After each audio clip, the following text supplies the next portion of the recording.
I know this website gets a very large audience, but I don't imagine that from among the millions of viewings that it gets each month, there are any coming directly from Pope Benedict XVI or from the Vatican. And yet, if he happens to be tuning in, or if someone can convey a message to him, please do so.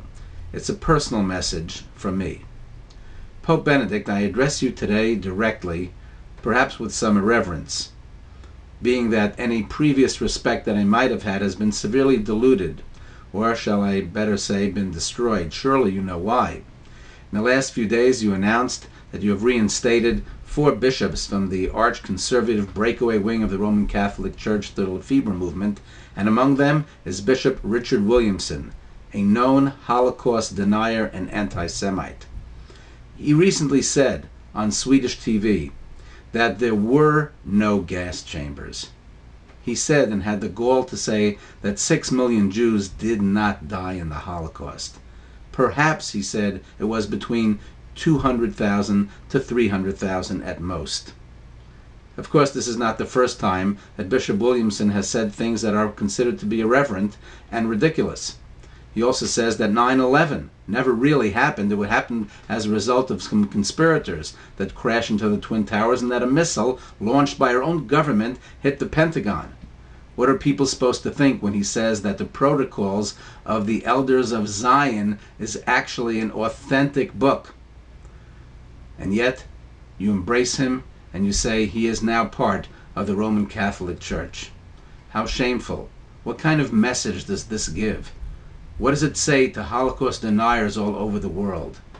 I consider it to be a personal insult to my family of Holocaust survivors, and those who perished in the Holocaust. And I can speak for those 6 million Jews who did perish, because if they did not, where are they? What happened to them all? Anti-Semites come in all sizes and all costumes and all shapes. And here it comes in the shape of Richard Williamson. You owe the Jews an apology, and Catholics all over the world should rise up and protest against you for doing such a shameful thing.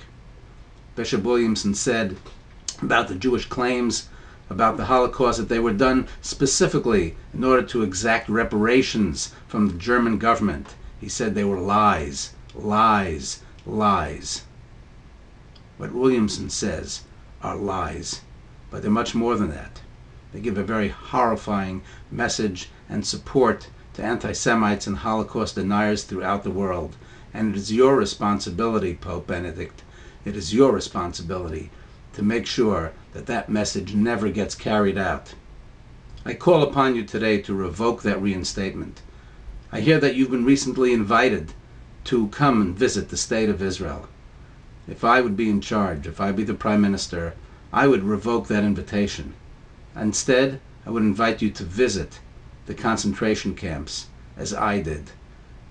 Take a look at the gas chambers even that are still there at Auschwitz and Birkenau.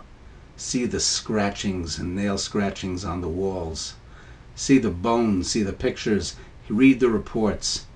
And then, in all good conscience, do the right thing. Much more than something to think about.